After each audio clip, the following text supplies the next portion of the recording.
selanjutnya tim leader dari penyusunan dokumen AMDAL ini adalah Pak Firman. Dia sudah hadir juga.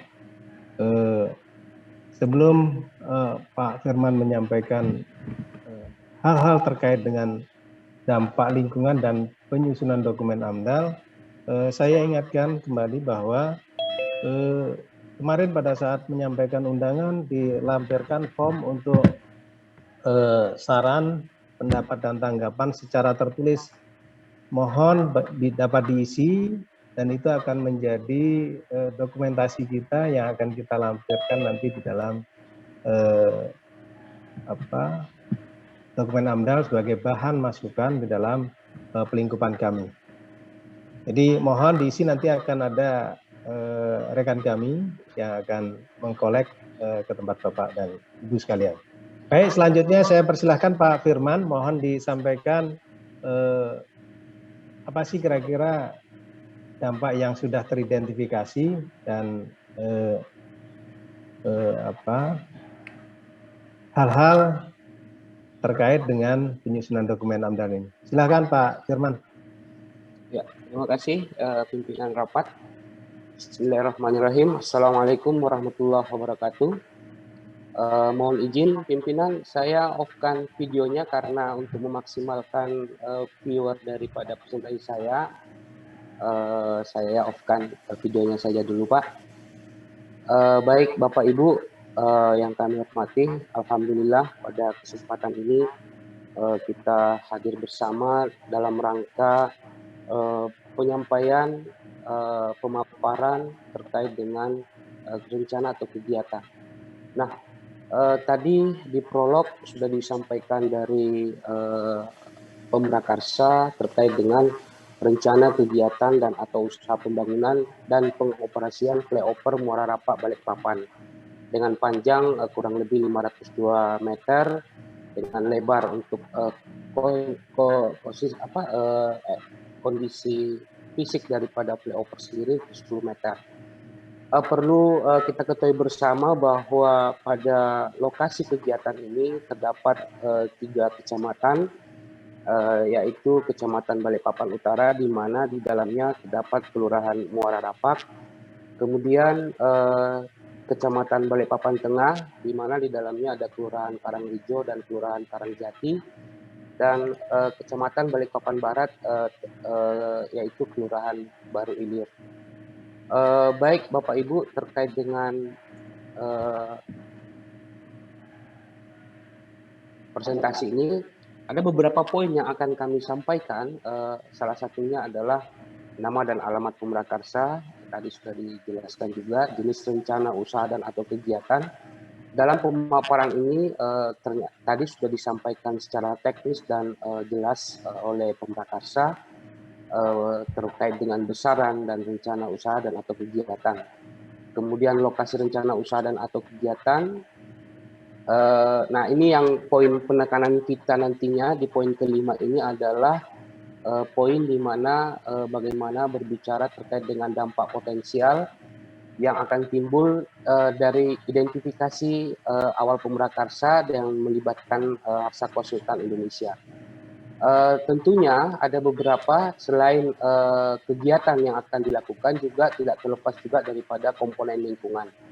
Nah, inilah nanti yang akan kita kaji dan melalui konsultasi publik ini besar harapan kiranya ada saran, pendapat dan tanggapan dari Bapak Ibu hadirin semua. Baik, terkait dengan tujuan konsultasi publik ini, yang pertama adalah menampung aspirasi masyarakat sebagai bahan dalam penyusunan dokumen AMDAL. Kemudian terkait dengan peraturan Permen LH nomor 17 tahun 2012 tentang pedoman keterlibatan masyarakat dalam proses AMDAL dan uji lingkungan.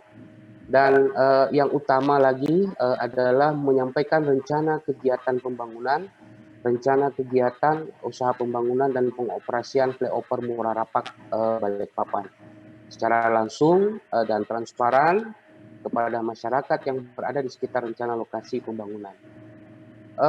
Tadi juga di prolog disampaikan, cuma saya sedikit menambahkan di sini bahwa dari hasil analisis kajian awal, kami melakukan koordinasi dengan rekan-rekan konsultan yang lain terkait dengan pembangunan ini, bahwa selain dari kawasan perkotaan yang berkembang dengan sangat pesat, tentunya juga kita tidak lepas dari isu IKN, Pak. Jadi dari isu IKN ini yang menjadi isu penting. Bagaimana kemudian Kalimantan Timur, khususnya di Balikpapan, siap dengan menerima status daripada Kalimantan Timur sebagai ibu kota negara. Yang kedua adalah seperti tadi disampaikan juga terkait dengan simpang untuk jalan Ahmad Yani, kemudian Jalan Soekarno-Hatta dan Jalan Pramono sebagai simpang yang menjadi bagian jalur pergerakan lalu lintas padat. Nah, kemudian yang ketiga adalah tentunya dengan poin di atas perlu menurunkan angka kemacetan dan kecelakaan. Perlu kami sampaikan terkait dengan informasi kami tadi bahwa dari informasi pertumbuhan kendaraan yang ada di sekitar jalur simpang rapat itu per tahunnya sebesar 2,47%, Bapak Ibu. Jadi maknanya apabila pertumbuhan kendaraan mencapai 2,47%, sehingga otomatis semakin ke depan, semakin pertambahan penduduk, semakin pertambahan juga jumlah kemudian kendaraan, maka potensi-potensi macet dan kemudian potensi-potensi juga kecelakaan itu kita bisa minimize dengan melakukan pembangunan flyover yang kita rencanakan yang telah disampaikan secara teknis oleh Pemrakarsa tadi. Ini adalah Pemrakarsa terkait dengan pada dasarnya Pemrakarsa dalam hal ini adalah Dinas PUPR Provinsi Kalimantan Timur, karena tadi sudah disampaikan juga oleh beliau bahwa jalur Soekarno-Hatta ini masuk pada jalur arteri, di mana masuk pada jalur interkoneksi secara nasional ke daerah-daerah sekitarnya atau provinsi-provinsi lanjutannya. Nah, terkait dengan, nah ini tadi sudah disampaikan, saya pikir Bapak Ibu bisa melihat di slide bahwa ini adalah kondisi-kondisi realita yang ada di lapangan kejadian pada 8 Februari 2021. Nah, ini adalah ya dampak-dampak daripada insiden kecelakaan di sekitar jalur rapat. Nah, terkait dengan lokasi kegiatan tadi juga sudah disampaikan, seperti yang kami sampaikan di prolog tadi bahwa pada dasarnya ada 3 wilayah administrasi kecamatan. Bapak Ibu bisa lihat di slide ini, ada Kecamatan Balikpapan Utara, Kecamatan Balikpapan Tengah, Kecamatan Balikpapan Barat. Nah, terkait dengan peta lokasi kegiatan, nah yang tadi disampaikan oleh Pemrakarsa bahwa posisi daripada jalur arteri ini berada pada Jalan Soekarno-Hatta, yang mana kita ketahui bahwa jalur arteri ini tentunya tidak lepas daripada muatan-muatan kendaraan-kendaraan yang masuk kategori heavy vehicle atau kendaraan-kendaraan berat. Karena tentunya akses di sini juga adalah akses dari pelabuhan Pertamina untuk menuju ke arah-arah arah timur daripada kegiatan ini. Nah, untuk jalur lokal juga tadi di situ ada Jalan Pramono dan sebagian daripada Jalan Ahmad Yani dan jalan-jalan lokal lainnya di sekitar kegiatan. Nah, untuk flyover Bapak Ibu bisa lihat di slide ini pembangunan flyover. Nah, ini secara teknis tadi juga sudah disampaikan bahwa girder yang didesain pada flyover ini adalah tipe I dengan menggunakan balok-balok beton yang tadi sudah dijelaskan sangat jelas oleh Pemrakarsa. Nah, terkait dengan jalur ini, ya Bapak Ibu bisa lihat di running slide ini, bahwa jalur yang didesain untuk pembangunan flyover dengan kurang lebih panjang sekitar 500 km, seperti yang ada di slide ini. Nah, tadi sudah dijelaskan juga oleh Pemrakarsa. Nah, ini perlu kami sampaikan di sini penekanannya, tadi juga sudah dijelaskan bahwa pada dasarnya apabila mengacu pada lereng atau kemiringan daripada ini tadi sudah disinggung sebesar 3%, yang itu sangat aman dalam rangka untuk kemiringan jalan pada koneksi pada flyover ini. Nah, Bapak Ibu bisa lihat di poin ini ada dua lajur untuk atas dan di kiri kanan terdapat jalur masuk keluar pada arah sebelah kiri ini, dan dibuat juga dua lajur, jadi kiri dan kanan. Jadi total lajur yang di bawah ini ada 4. Jadi bagi yang mengarah ke simpang tentunya melewati salah satu jalur. Nah, ini nanti yang akan didesain atau direkayasa lalu lintas pada saat baik itu tahap-tahap konstruksi maupun pada tahap-tahap operasional. Nah, terkait dengan bagian tengah ini tentunya, jadi kondisi jalan di bawah tidak merubah pada saat operasional, kondisi jalan itu tetap yang ada di existing sekarang, hanya saja akses-akses yang dari baik itu dari Jalan Ahmad Yani yang berada di sisi barat yang menuju ke Jalan Soekarno-Hatta yang ada di sisi timur itu langsung menggunakan jasa flyover ini. Nah, demikian juga tentunya di bagian ujung ya, sama saya pikir lajur baik lajur maupun jalur itu sama pada dasarnya. Nah, perlu kami tekankan di sini untuk bagian bawah itu terdapat 3 lajur kiri dan kanan. Jadi menurut saya ini secara geometrik dan besar jalan itu sangat mendukung kegiatan-kegiatan yang ada di sekitar lokasi flyover ini. Jadi sekali lagi penekanannya di sini adalah tidak merubah kondisi existing, hanya dilengkapi flyover bagi yang mau direct dari Ahmad Yani Timur ke Soekarno-Hatta Ahmad Yani Barat ke Soekarno-Hatta. Nah, ini tadi juga sudah dijelaskan. Nah, ini juga terkait dengan lajur yang ada di bagian bawah. Jadi pada dasarnya terjadi ada tambahan 3 lajur kiri dan 3 lajur bagian kanan. Nah, ini mungkin yang poin penting daripada diskusi terkait dengan analisis dampak lingkungan. Perlu kita ketahui bahwa tentunya dalam hal ini perlu memperhitungkan komponen lingkungan, Pak. Nah, komponen lingkungan itu apa saja dalam komponen lingkungan? Dari identifikasi tim bahwa tidak lepas daripada 4 komponen lingkungan utama, di antaranya adalah komponen fisik kimia, kemudian komponen biologi, kemudian komponen sosial ekonomi budaya, dan kemudian terakhir adalah komponen kesehatan masyarakat. Nah, ini. Nah, terkait dengan komponen biofisik kimia, tentunya kami sudah mengidentifikasi bahwa ada potensi menurunnya kualitas udara, terutama pada saat operasional konstruksi tentunya. Kemudian ada kemungkinan terjadi peningkatan debit aliran permukaan, meskipun kondisi existing juga di daerah itu tidak signifikan untuk perubahan daripada penambahan luasan terkait dengan debit alir permukaan. Tetapi biar bagaimana penanganan aspek daripada komponen fisik kimia. Kemudian yang berikutnya adalah adanya peningkatan laju alir erosi, ada potensi itu. Kemudian ada potensi menurunnya kualitas air permukaan. Kemudian karena konstruksi itu tentunya tidak terlepas dari bagaimana menangani limbah B3, timbulan sampah dan B3, dan terakhir adalah timbulan limbah domestik. Nah, timbulan limbah domestik ini juga tidak terlepas daripada aktivitas-aktivitas pada saat konstruksi tentunya. Terkait dengan komponen biologi, di sini kami identifikasi bahwa ada potensi terjadinya degradasi vegetasi. Sebagaimana kita ketahui pada beberapa lajur ada potensi-potensi vegetasi. Nah, ini akan kita kaji tentunya yang akan dituangkan dalam dokumen AMDAL ini nantinya. Berikutnya ada potensi berkurangnya keanekaragaman jenis biota air. Nah, ini tentunya sebelum melakukan ini nantinya akan dilakukan uji laboratorium terkait dengan baik itu vegetasi maupun biota air.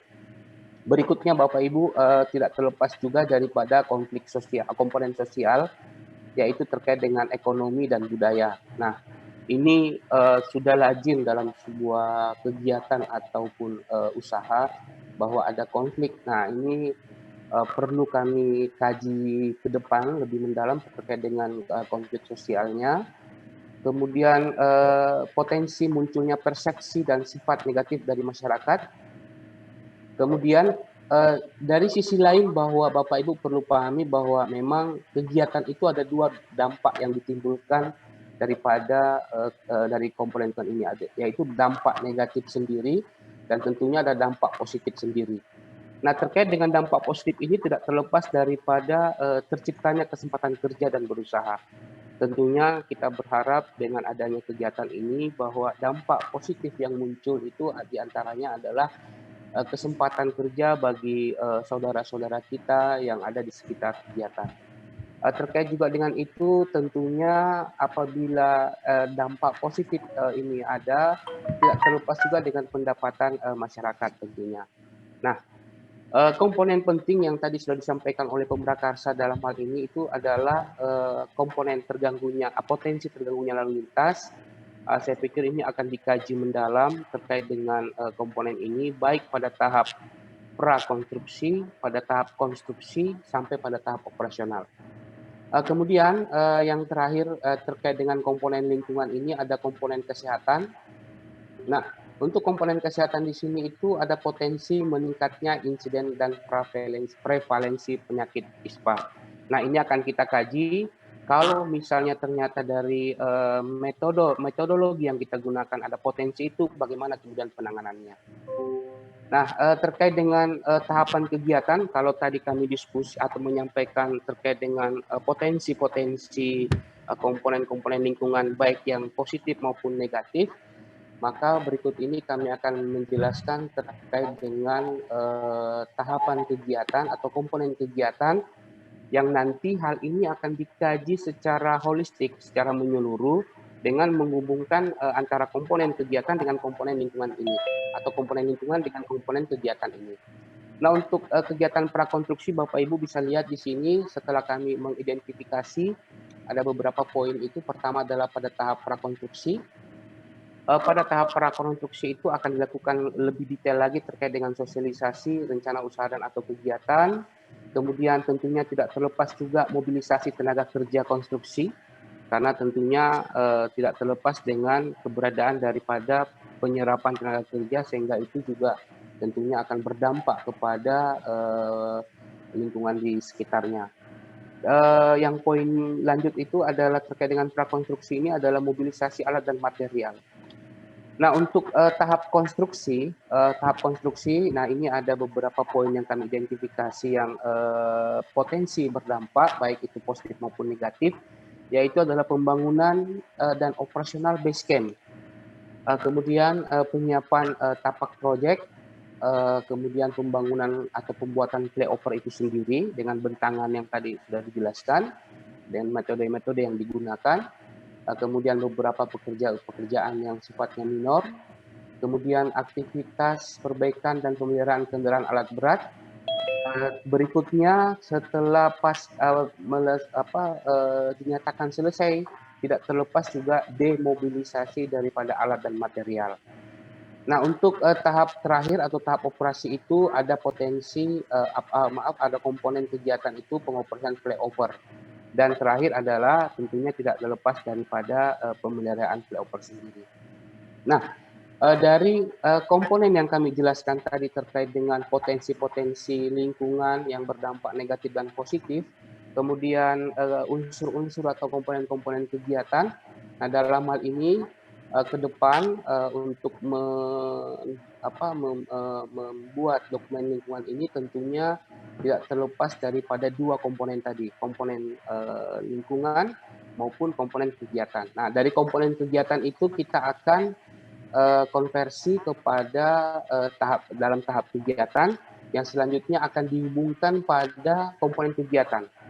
Jadi salah satu contoh misalnya sosialisasi itu apa-apa poin-poin apa saja yang muncul yang akan berdampak pada kegiatan ini. Satu dari yang perlu kami sampaikan di sini misalnya demobilisasi alat dan material. pada poin 6 ini. Jadi nanti ini adalah mekanisme daripada kajian secara menyeluruh atau holistik daripada komponen kegiatan yang mempengaruhi komponen lingkungan.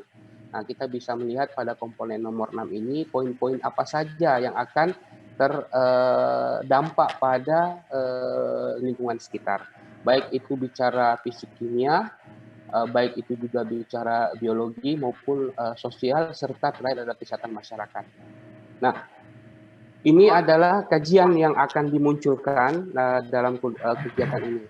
Nah, dalam pemaparan ini perlu kami sampaikan kepada Bapak Ibu kenapa konsultasi publik ini menjadi sangat penting dalam rangkaian proses penyusunan dokumen AMDAL, karena ini memang menjadi acuan dalam dan sudah menjadi peraturan yang berlaku bahwa sebelum melakukan penyusunan kerangka acuan, maka perlu melakukan yang namanya pengumuman dan konsultasi publik.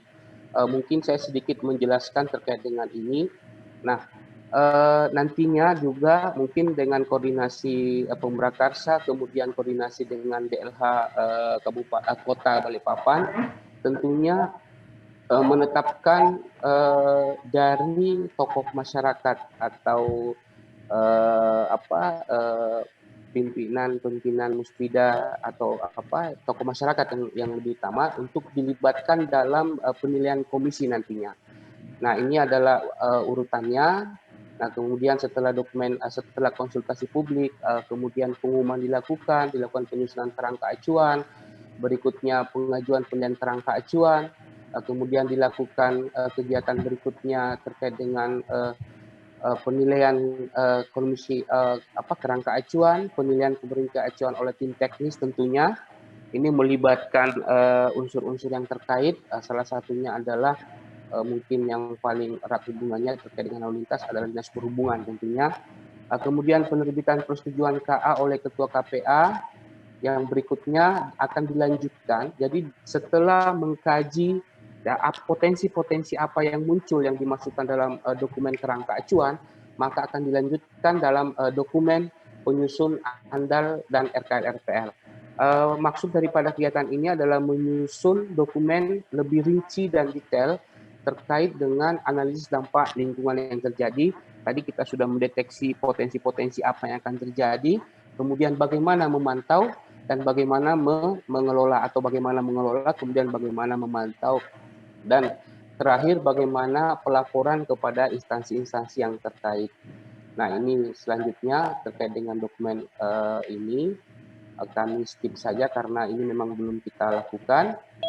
Tapi perlu kami sampaikan bahwa terkait dengan poin pertama tadi, pengumuman, pada dasarnya pengumuman itu sudah dilakukan. Nah, perlu Bapak Ibu ketahui bahwa hari ini kita melakukan konsultasi publik dalam rangka untuk mendapatkan baik itu saran, baik itu pendapat maupun tanggapan daripada kegiatan Bapak Ibu. Tadi juga disampaikan di prolog tadi oleh pimpinan rapat bahwa ada form yang akan diisi, saran, pendapat, dan tanggapan. Silakan Bapak Ibu untuk mengisi.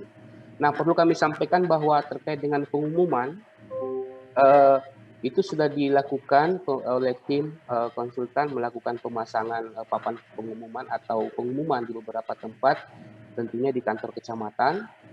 Kemudian pengumuman telah dilakukan di koran Kaltim, tentunya dilakukan sebelum melakukan konsultasi publik ini, yang dilakukan pada tanggal 2 Desember 2020, edisi 4300 tahun ke-15.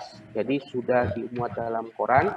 Nah, tetapi Bapak Ibu perlu pahami bahwa tidak cukup dengan melakukan pengumuman, tapi penting lagi-lagi yang terpenting setelah melakukan pengumuman, tentunya tidak semua masyarakat melihat, tidak semua yang berdampak melihat itu, sehingga hari ini kita lakukan yang namanya konsultasi publik.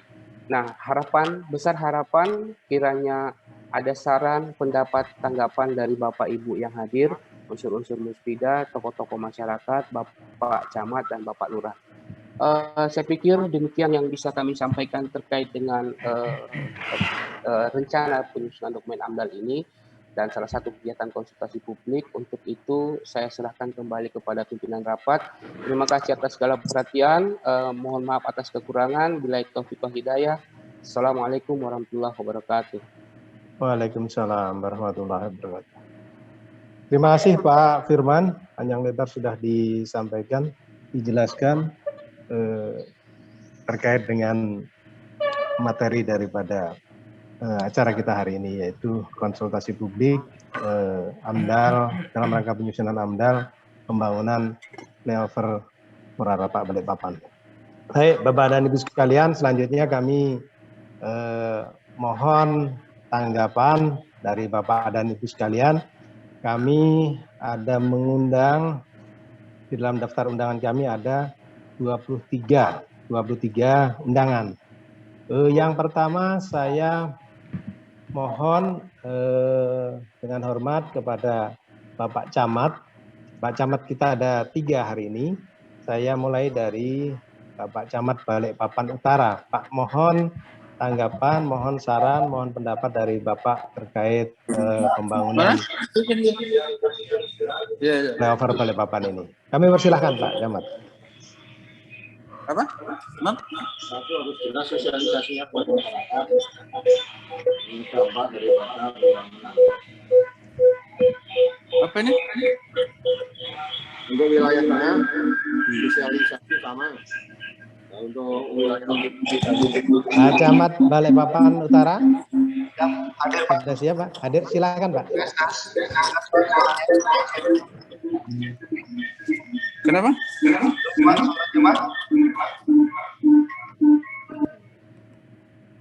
tes.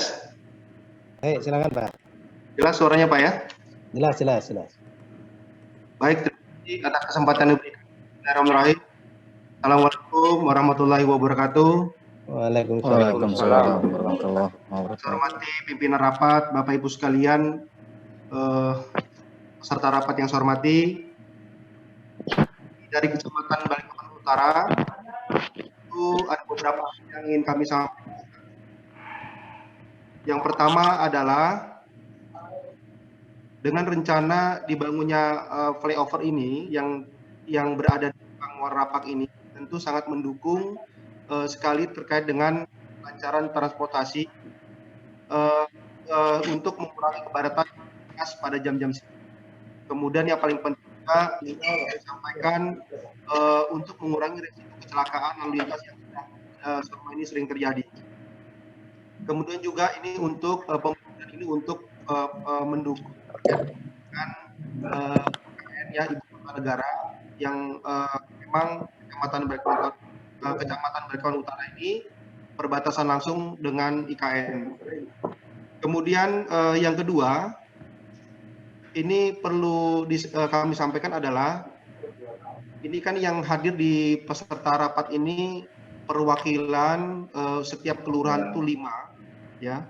Tetapi perlu kita memberikan masukan adalah perlu kiranya sosialisasi ini bisa menyentuh langsung kepada masyarakat yang terdampak langsung terkait dengan pembangunan flyover ini.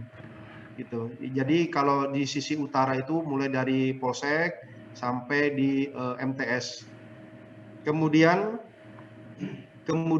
yang ketiga, dalam pembangunan nanti ini secara teknis ya, perlu nanti pada saat pembangunan perlu pengalihan sebagian arus alternatif gitu ya. Jadi tidak yang menuju ke beberapa tujuan yang melewati Simpang Murarapak, perlu nanti ada pengalihan, tetapi nanti teknis ya. Kemudian yang keempat, ini perlu adanya penataan area kosong ya yang telah dibebaskan ya, terutama yang pada sisi Kecamatan Balikpapan Utara yang di Kelurahan Murarapak ini, yang ruko-ruko yang sisi sebelah kanan. Ini yang yang eksisinya nanti bisa dijadikan RTH ya. Kemudian ada pembuatan taman untuk penghijauan atau hutan kota ya. Ini ada juga lahan-lahan Pertamina yang setelah dari ruko sebelum MTS. Kemudian yang terakhir, ini perlu koordinasi, sinkronisasi agar memperhatikan dari dampak pembangunan flyover ini pasti akan terganggu utilitas umum, ya, seperti PLN, ya, pipa PDAM, jaringan fiber optik, telepon Telkom, ya, perlu adanya penataan kembali gitu. Artinya ini jangan sampai nanti contoh sudah jadi pembangunan flyover, sudah selesai RTH, belum kering tanah, sudah selesai pembangunan, nanti ada pembongkaran lagi. Pembongkaran lagi seperti contoh ada penanaman fiber optik.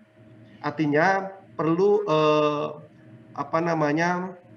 koordinasi juga diberitahukan kepada seluruh pemangku kepentingan yang melalui di Jalan Soekarno Simpang Muara Rapak ini untuk bisa bersama-sama gitu.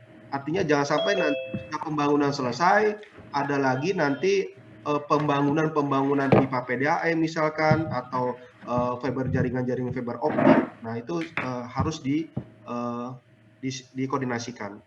Kemudian tadi saya dengan pemaparan tadi terkait dengan sudah ada sosialisasi terkait dengan jalur media. Nah, kami juga bisa memberikan saran selain kita lakukan sosialisasi langsung baik langsung maupun virtual maupun di media sosial atau media koran, juga bisa dibuatkan baliho, Pak, ya. Mungkin bisa di sisi SPBG, ya, bisa juga di sisi sebelah kanan, ya, terkait dengan rencana pembangunan flyover ini, Pak, supaya semua masyarakat juga tahu, ya, dibuatkan seperti baliho besar gitu, ya, apa rencana pemetaan yang ada di pembangunan di flyover ini. Demikian pimpinan rapat dari Kecamatan Balikawan Utara. Terima kasih. Assalamualaikum warahmatullahi wabarakatuh. Waalaikumsalam warahmatullahi wabarakatuh. Terima kasih Pak Camat Balikpapan Utara. Kami catat masukan-masukan Bapak, juga catat semua.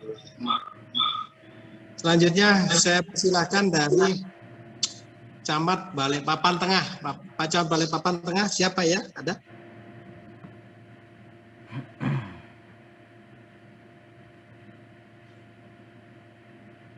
Pak Camat Balikpapan Tengah, Pak.